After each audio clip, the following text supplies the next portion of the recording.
صلاة التراويح من قيام شهر رمضان أثابكم الله. Assalatu la ilaha illallah. Assalamualaikum semua. Ramadan merupakan bulan yang penuh dengan keberkatan.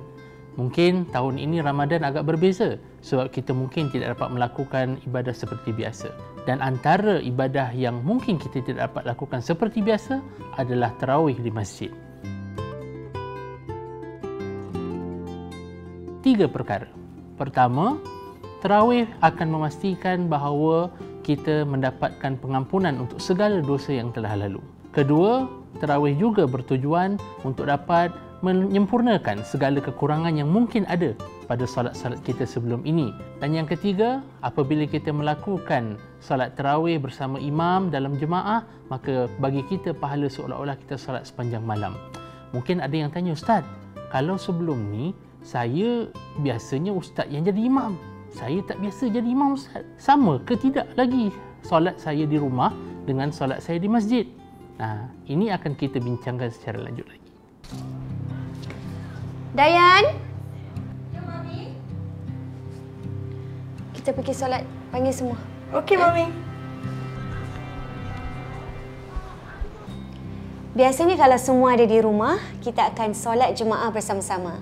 Dan suami saya akan berganti-ganti menjadi imam bersama dengan anak lelaki saya.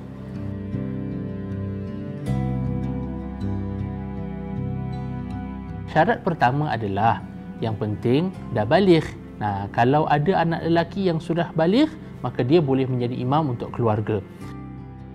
Bismillahirrahmanirrahim. Alif Lam Mim. ذلك الكتاب لا ريب فيه هدى للمتقين الذين يؤمنون بالغيب ويقيمون الصلاة ومما رزقناهم ينفقون.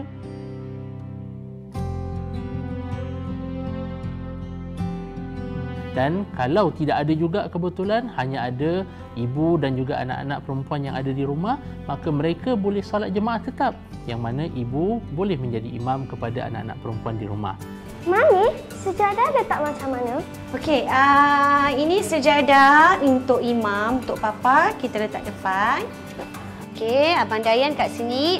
Yang belakang ni kita semua. Nah, kita dah lihat sebelum ni, saudari Marina dah sibuk-sibuk dah nak atur-atur sejadah dengan anak-anaknya.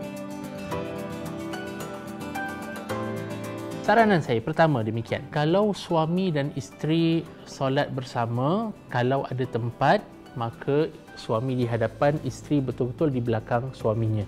Ya kan, cuma saya faham kadang-kala ada bilik yang mungkin sempit sikit Ustaz, ataupun ruang solatnya sempit. Jadi dalam keadaan demikian, kalau perlu isterinya dekat sedikit dengan suami di sebelah kanan pun tidak menjadi masalah juga. Nah, itu hanyalah kalau ada tempat dan ruang, maka suami di hadapan, isteri di belakang. Kalau sekiranya ada seorang bapa, ada mungkin 3 orang anak lelaki atau orang lelaki, jemaah lelaki dan seorang jemaah wanita.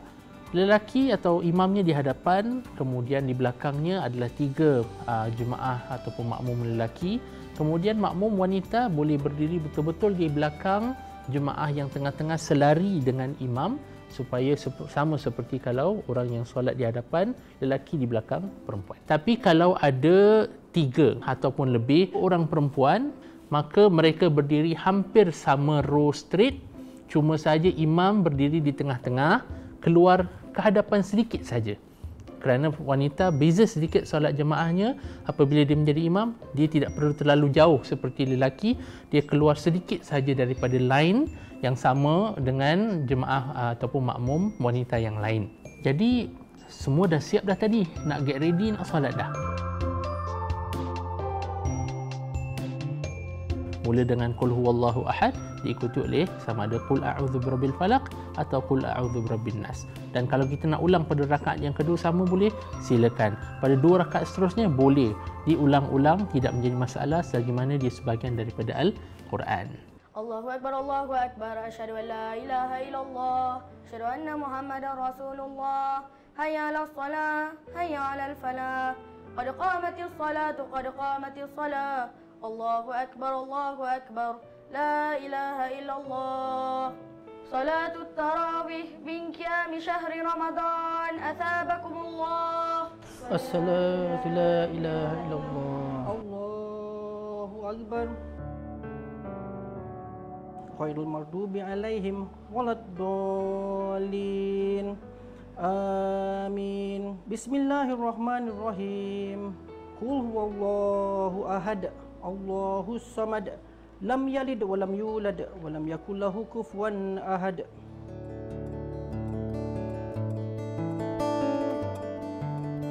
Kalau tahu, silakan. Kalau nak tahu, boleh juga rujuk kepada siri irsyad kontemporari pejabat mufti yang ada. Boleh dimuat naik online. Dan kalau juga tak buat, pun tak menjadi masalah. Sebab dia bukan salah satu rukun. Ya kan? Selagi mana kita sempurna 2 rakaat, 2 rakaat, 2 rakaat, silakan dengan kita take a break in between. Sebab itu namanya tarawih, yang bermaksud rehat.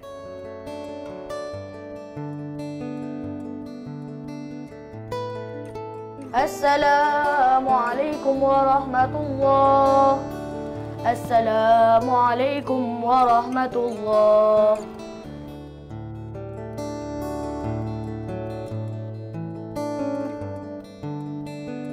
Solat witir dalam mazhab Syafi'i boleh dilaksanakan sebanyak sekurang-kurangnya 3 rakaat.